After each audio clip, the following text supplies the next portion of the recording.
I want to, this evening, take some time to share with you my insights that I gained from my experience serving in the World Centre about where the faith is and where it is going and what I see to be some of the opportunities we now face. And I begin by calling to your attention a point you may already be well aware of, which is the fact that one of the great philosophic contributions of the Baha'i teachings is that it has brought mankind back to a realization that the material and spiritual worlds are two intertwined components of one whole, that they are not antagonists, as has become the view of so many contemporary theologies, but rather we see human beings as dwelling at one and the same time in both the spiritual and material worlds, and that all our actions have content materially and spiritually. The Guardian, writing to the Baha'is in the West and specifically to the Baha'is in North America, referred to the onset of a period of testing and opposition in the faith. And he said quite categorically that this would occur in the Western world as in the Eastern world. And we are well aware of this now for two reasons. One is the resurgence of persecution in the past decade in a physical form in the cradle of the faith, Iran. And secondly, the fact that the House of Justice has told us in recent years that the faith on a global scale has emerged from obscurity. And we all know from the 7 stages of the growth of the faith described by the Guardian in Advent of Divine Justice and in God Passes By, that it goes through the stages, the first of which is obscurity, the second of which is persecution and repression. So for these and other reasons, we might well anticipate that the Baha'i community in the West as well as in the East must prepare itself for a period of testing. It is my considered view that that period of testing, of persecution, is not in the future in the West, but is here now. I say this because I read in the writings of the Guardian and his quoting of the statements of Abdul Baha, the references to the fact that in the Western world, this testing, this opposition, if you will, to the spread of the faith will be primarily mental rather than physical. And the one point I want to make to you tonight, the one point I hope to leave you with, is my belief, my conviction, if you will, that that period of mental testing is not some abstract nebulous thing in the future which will one day descend upon us in the Western world, but it is something that quietly, unexpectedly and unobtrusively has come upon us now, and that we are now in the midst of this period of testing of which Abdul Baha spoke and which the Guardian foreshadowed.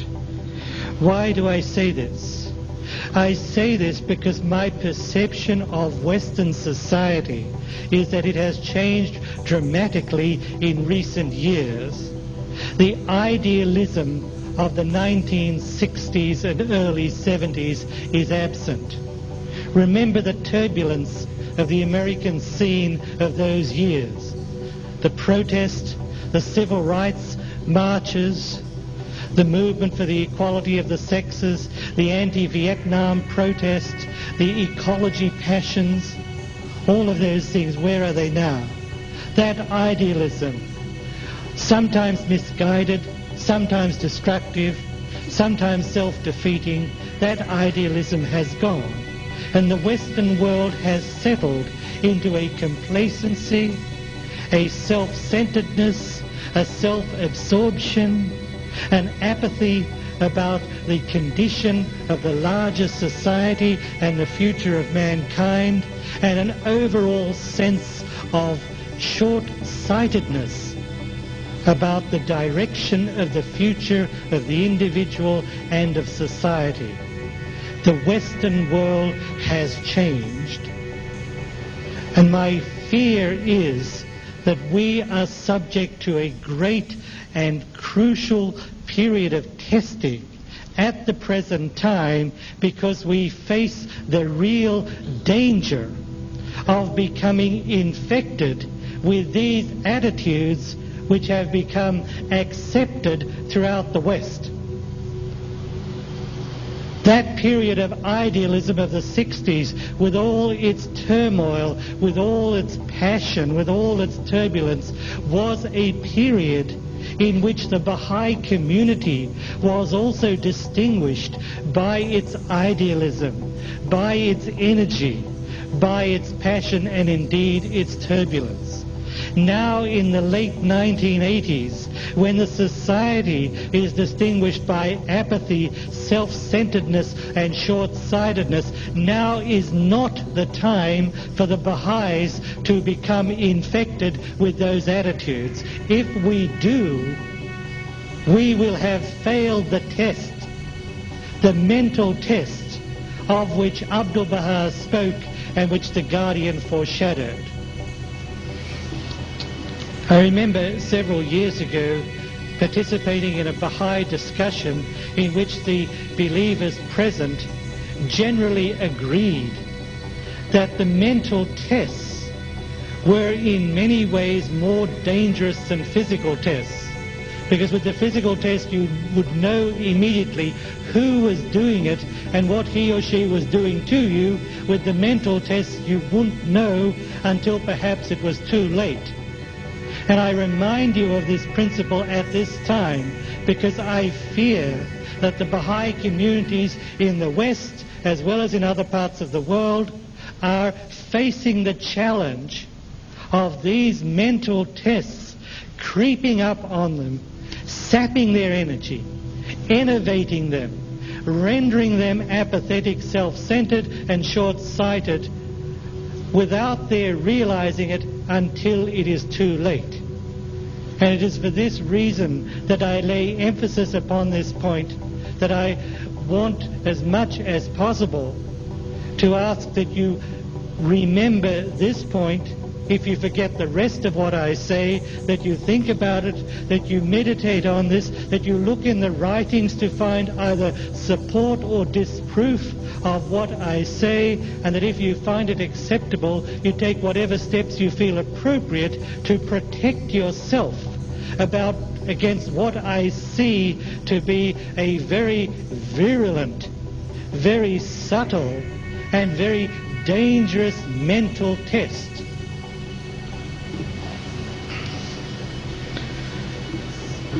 What can we do in the face of this test of a subtlety the like of which the faith has never before faced in its 145 years of history? How can we defend ourselves? How can we protect ourselves against such an insidious mental test? I believe we must begin by reaffirming and re-emphasizing as never before the spiritual basis of our religion, by returning to those spiritual disciplines which throughout recorded history have been the foundation of religion.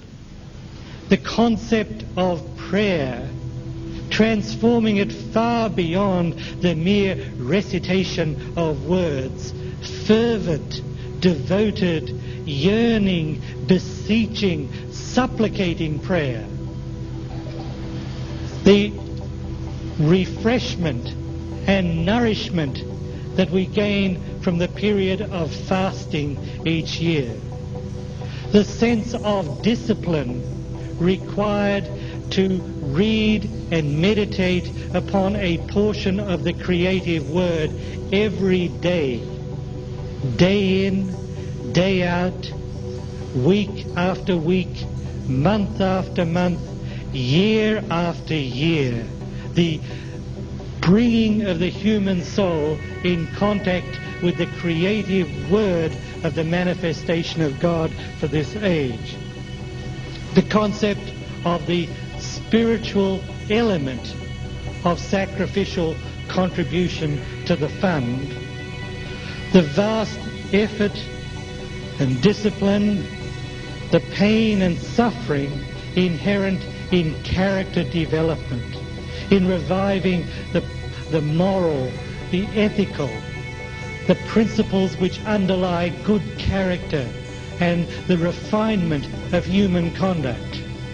I believe that in the face of this mental test, which is pervading us like a cloud, we must stand strong and make an even greater effort than ever before to cling even more deeply to these spiritual virtues, these spiritual disciplines and practices which are the foundation of religion, be it the Christian religion, the Jewish religion, the Muslim, the Baha'i, the Baha'i religion. We must become and see ourselves not simply as people of a new social order, not simply as people aiming to bring about the oneness of the races and the equality of the sexes and the harmony of religion and science. We must see ourselves and nurture ourselves as Baha'is who are people of religion. People of religion who are primarily concerned with spiritual values, spiritual virtues, spiritual development, spiritual practices. I see this as a foundation of our traversing this very dangerous period in the evolution of the faith, when our communities, and particularly that in this country which is so much the engine of the Baha'i world, that traverse this period of dangerous and insidious mental tests. I recall, as many of you no doubt do, a story attributed to Abdul Baha of an occasion when an early pilgrim called Anis Rideout came to the presence of the Master and asked him what was the best way to develop oneself spiritually. And as I recall the answer provided by Abdul Baha, it included some of the things I mentioned: prayer, meditation on the Holy Word, fasting, and the like. And it included one more thing, which I initially found very surprising and indeed somewhat repellent. Abdul Baha, if my memory serves me right, said to Anis Rideout that she should pray and meditate and read the holy writings. In addition, he said to her, if I recall, that it was important to meditate on the afterlife. And that was the part I found repellent. I said to myself, this is not like one of those religions which sort of gives you a spiritual bribery and says, do all these things so you'll be very comfortable after that, after you die. This is a religion which is concerned with creating the ever-advancing civilization, solving the social ills of mankind, creating a better world, not giving people spiritual bribes so they'll be nice and quiet and obedient and they'll have a good time in the next world. Now that I've hopefully somewhat matured, or at least got older, maybe matured, I see a new dimension to what Abdul Baha has said in response to the question from this pilgrim, because I see meditation on the afterlife not as something intrinsically morbid or depressing or negative, but rather as something positive and constructive and developmental, not as something which would restrict the creativity and diversity of behavior, but as something which would enhance it. It is in this sense that I call your attention to what I understand to have been the admonition of Abdu'l-Baha, that as an important element of our personal spiritual lives, we should meditate on the afterlife. And what do I understand from this? I understand that we should remain conscious as much as possible that we are in many ways living in the transit lounge. We are en route from one place to another, and the place we are going to is, we are told, a world with the potential for glory without end, for a degree of happiness and fulfillment far beyond our comprehension. And we as believers, if we fix our goal on the fact that we are in transit, that we are pilgrims on our way to a distant horizon beyond the dimensions of the physical life, then we will steer our life aright. We will determine the appropriate priorities. We will avoid that horror one sometimes encounters of an elderly person in the evening of his or her life who feels a sense of emptiness, a sense of frustration, of disappointment and loss, and who, even worse, does not know what it is they lost, what it is they did not achieve, what it is they did not find. It is in this sense that I see vast wisdom and vast practical guidance in the admonition of the Master that a part of our spiritual practice should be this wholesome, constructive and developmental meditation on the afterlife.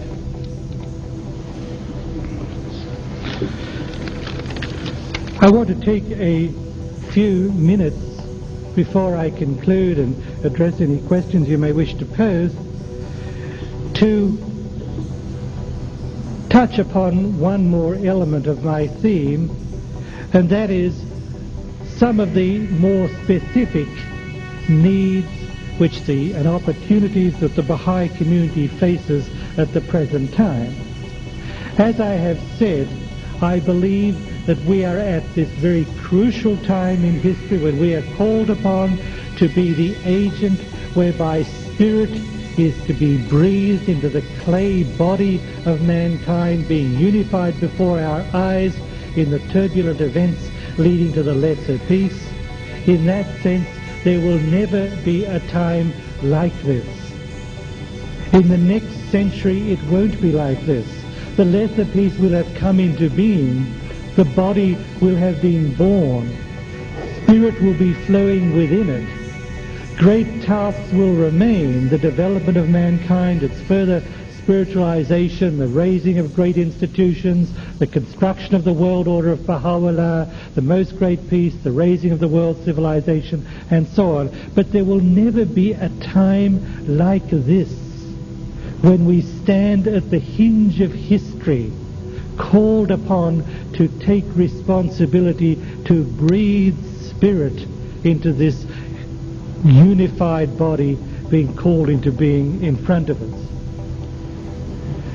I think we can best perceive the significance of the period in which we live by examining the lessons of history, by looking to the early Christians as they contemplated the spiritual conquest of Rome and Asia Minor and North Africa and further regions.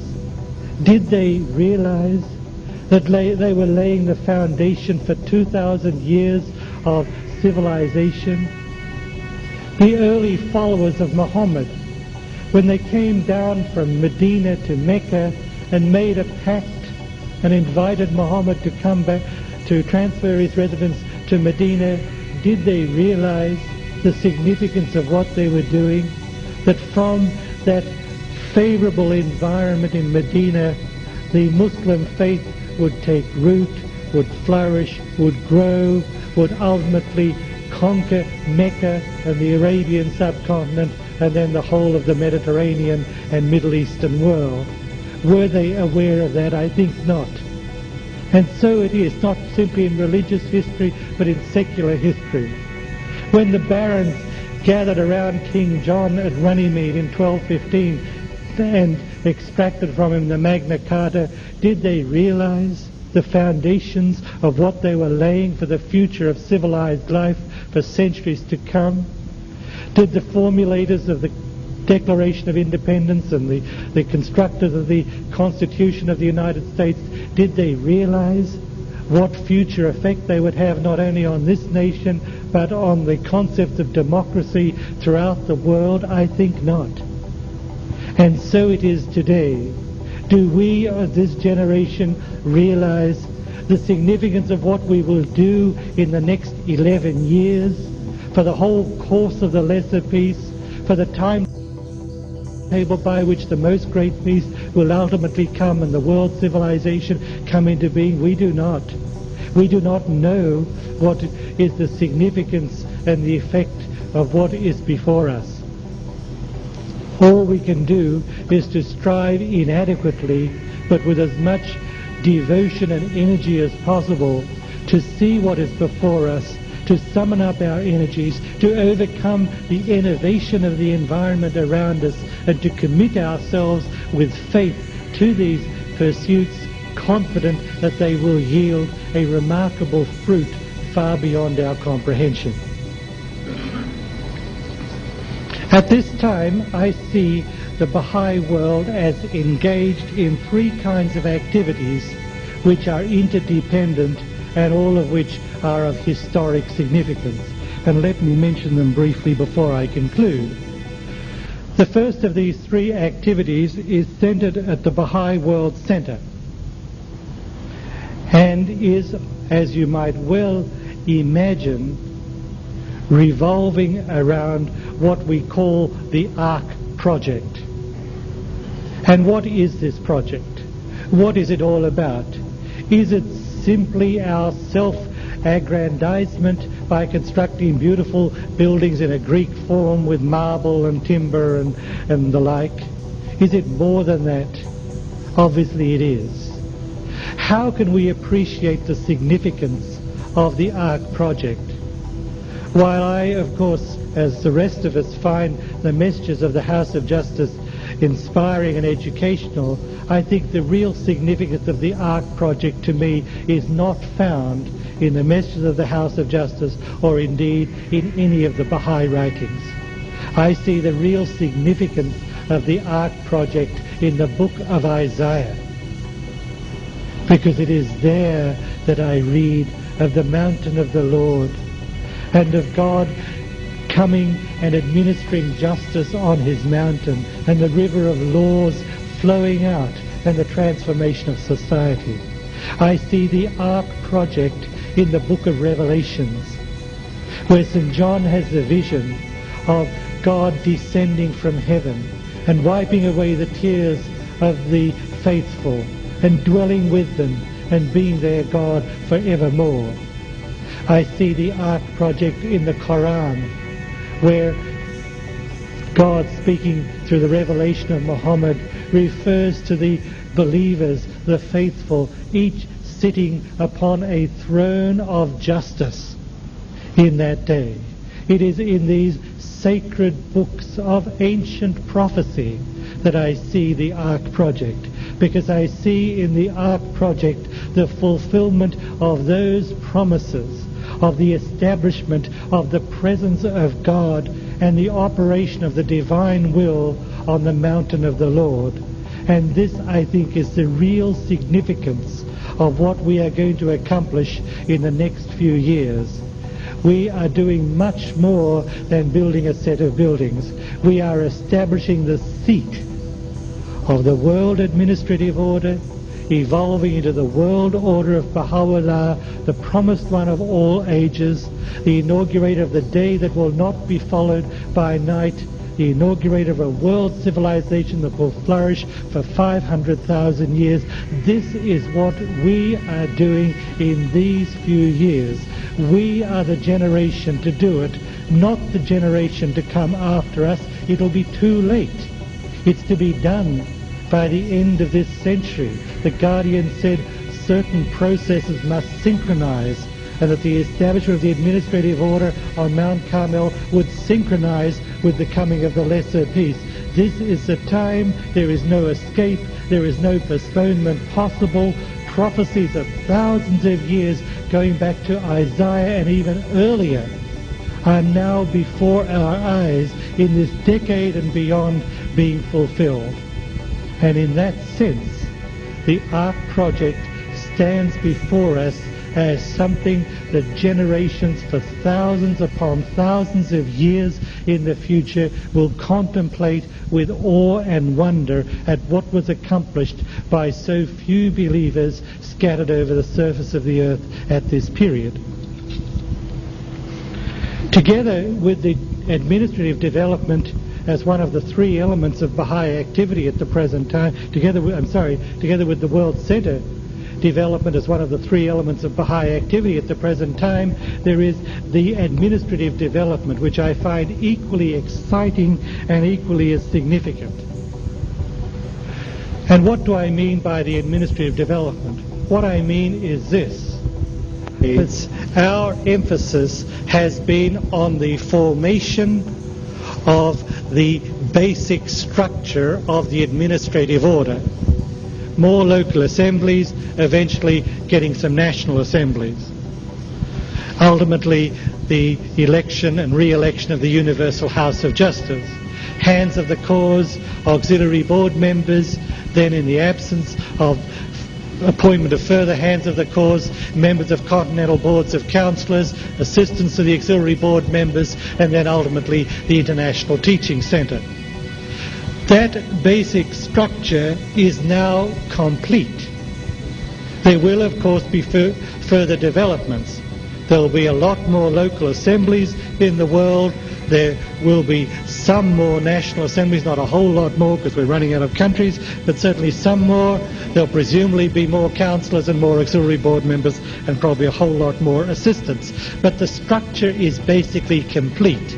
Our administrative development at the present time is focused principally, it seems, upon interrelationships of these elements. It's a bit like embryology. First comes the basic form of the skeleton of what is to become the newborn being. Then when that basic form is in place, although it continues to expand, the emphasis seems to shift to the interrelationship between the elements of that form, and it's really a turning point in the development of the embryo when that occurs. This seems to be the point we're at now. The shape of the future world order of Baha'u'llah is in place, although it will continue to expand, and the emphasis now in our administrative development seems to be on interrelationships. The relationship, the closer cooperation between the two arms of the administrative order, the overcoming of all the natural concerns and suspicions and wariness and territoriality and the like. The development of cooperation between national spiritual assemblies to a greater extent than before, and here we are being propelled forward by the continent of Europe, because in the continent of Europe we have 21 national spiritual assemblies living literally within a stone's throw of each other, and in a continent which is itself moving towards greater interdependence with 1992 and the breakdown of barriers in the European economic community. All of that is providing an appropriate crucible in which to develop new forms of inter-NSA cooperation and coordination, which will be a model for other continents where the nations are geographically more spread, as in the Americas and Asia and Africa and Australasia. The expansion of the International Teaching Centre will, I think, be seen as something that had a new phase in this year of 1988, just past, when the membership of the Teaching Centre was increased to include 9 counsellors. This will, I think, be seen as a milestone, because the International Teaching Centre is developing by leaps and bounds. The members of the House of Justice look upon the Teaching Centre as a loving parent would look upon their favourite child. We look at the Teaching Centre and we say, with what I hope is not a spiritually destructive pride, this is ours. We brought this into being. Look at its creativity, look at its innovation, look at the new initiatives it's proposing, look at its ideas, look at the measures it's taken to stimulate the quality of Baha'i life and the quality of Baha'i teaching activity. The Teaching Centre is taking an enormous amount of new initiatives, most of which have had no effect whatsoever at the present time because it's too soon. Give it 1 or 2 more years and you'll realise what I'm saying now, because in 1 or 2 years' time these new initiatives will have matured, will have been perfected and developed appropriately by the Teaching Centre, and then will be offered through the counsellors to the Baha'i world, and then you'll look back, you'll say, now I understand what Peter was talking about that night, now I see these wonderful things the Teaching Centre is doing. Another important element of administrative development that I see occurring at the present time is the labour being expended at the World Centre in the translation of the Kitab-i Aqdas and the provision of a copious number of annotations to that most holy book. I classify this not simply as a development in the quality of Baha'i life, but in the quality of Baha'i administration. Because when the Kitab-i Aqdas is released to the Baha'i world, although it is to the discretion of the House of Justice to decide when and at what time the laws of the Aqdas are to be applied, it won't necessarily be with the release of the book.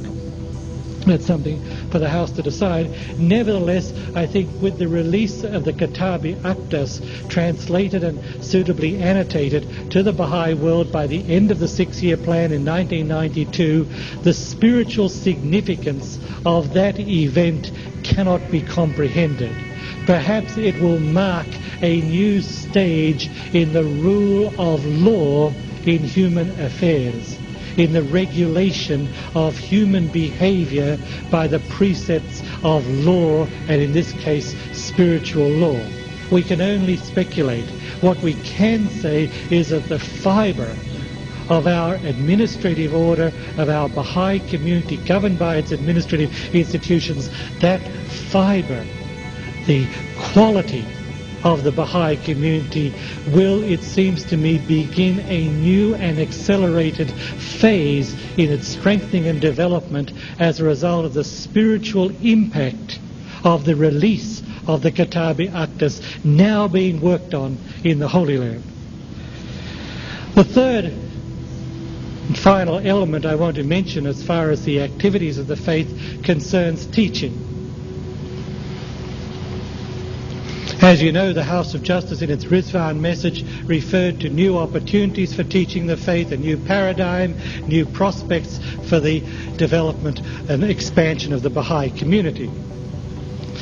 And as I've thought about this in the months ahead and observed the reports we receive at the World Centre of the growth of the Baha'i community, I might tell you that the World Centre is at the present time a very exciting place. It's very exciting because of the information we receive from the believers about the growth of the faith. That being said, I want to also caution you that to us, big numbers are not as important as big effort. The one occasion I can recall when the World Centre as a whole seemed to celebrate and almost literally dance with joy was a report from Iceland of 10 new believers over a period of several weeks. Now, in terms of numbers and the 250,000 who've joined since Rizwan or whatever, 10 is minuscule. Why did that cause such unbridled joy? Because we knew how difficult it is and has been to teach the faith in Iceland. And we knew that 10 new believers in Iceland was little short of a miracle of heroic effort. And it was for that we celebrated. And it wasn't the celebration of a patronizing attitude, or those poor silly Icelanders, they happened to enroll somebody. It was rather the celebration that something very wonderful had occurred, that believers in as remote an area as Iceland had summoned up their resources to make the Herculean effort required to bring 10 new believers into the cause. So when I tell you that the World Centre is at the present time in a very exciting period of the victories of teaching the faith, you should also remember that we are celebrating these victories with as much insight as we can into the effort that goes into them rather than into the numerical achievements. It seems to me that with the movement of mankind towards the end of the century and the coming of the lesser peace, with the strength of the Baha'i community, with the spiritual forces released because of the heroism of the Baha'is in Iran and their resolute steadfastness, with all of these things going on, deep spiritual forces are at work in the world. Mysterious forces that we cannot comprehend are moving in the hearts of mankind. There is a receptivity out there such as we have never seen. People who you might otherwise dismiss as being unreceptive, uninterested in something as outlandish as a religion that you can't even spell its name, all these kinds of things. Such people are finding their hearts stirred deeply by the spiritual content of the Baha'i religion and are moving towards it. Something very strange is going on. And I say this not idly. Something very mysterious is happening in the world. I think it only started to happen very recently. I don't know when, but I think it was no more than 2 or 3 years ago. Something started to occur in the world. Some spiritual forces were released by the will of Baha'u'llah, and mankind is being changed to a greater condition of receptivity such as we have never seen before. One of the things that brings me great joy as a member of the House of Justice, one of the new members, is to see the excitement of those valiant souls who have served on the House of Justice since 1963. And to hear them say again and again that in all their years on the House of Justice since 1963, they have never known a period like this, when the spirit of teaching was so alive throughout the length and breadth of the Baha'i world. There were times before of great excitement, the large-scale enrollments in India, the work in Bolivia, the Mentawai Islands in Peru and in other areas in Uganda and Kenya and so on. But there never before, I am told by my more senior colleagues, there never before was a time when the spirit of teaching was alive universally throughout the Baha'i community. Our challenge in the face of this unprecedented opportunity to teach the faith, our challenge is to have faith. Our challenge is to have faith in the process of change. Because with the large receptivity to the faith, as these friends enter the Baha'i community will change. There'll be a whole lot of people around who we didn't know before. It may not feel as comfortable, It may not feel as familiar. They may be very different people from different social groups and classes and backgrounds and so on. Our challenge in teaching the faith, in taking advantage of the receptivity, is to have faith in the process of change, that this change in the Baha'i community, which will come about with the large-scale enrollments that lie ahead of us, that this change will be a good thing for us individually as well as for the Baha'i community, that we as individuals will feel even more fulfilled, even more happy, even more comfortable, even more at home and at ease as this large number of people enter our Baha'i community.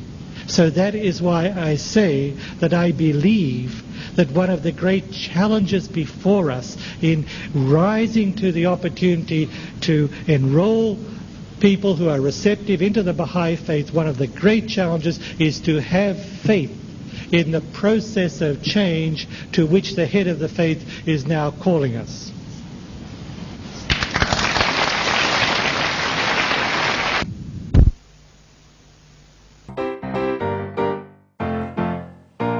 Thanks for listening. If you'd like to listen to more content on the Oneness Movement, be sure to subscribe and leave a comment. See you next time.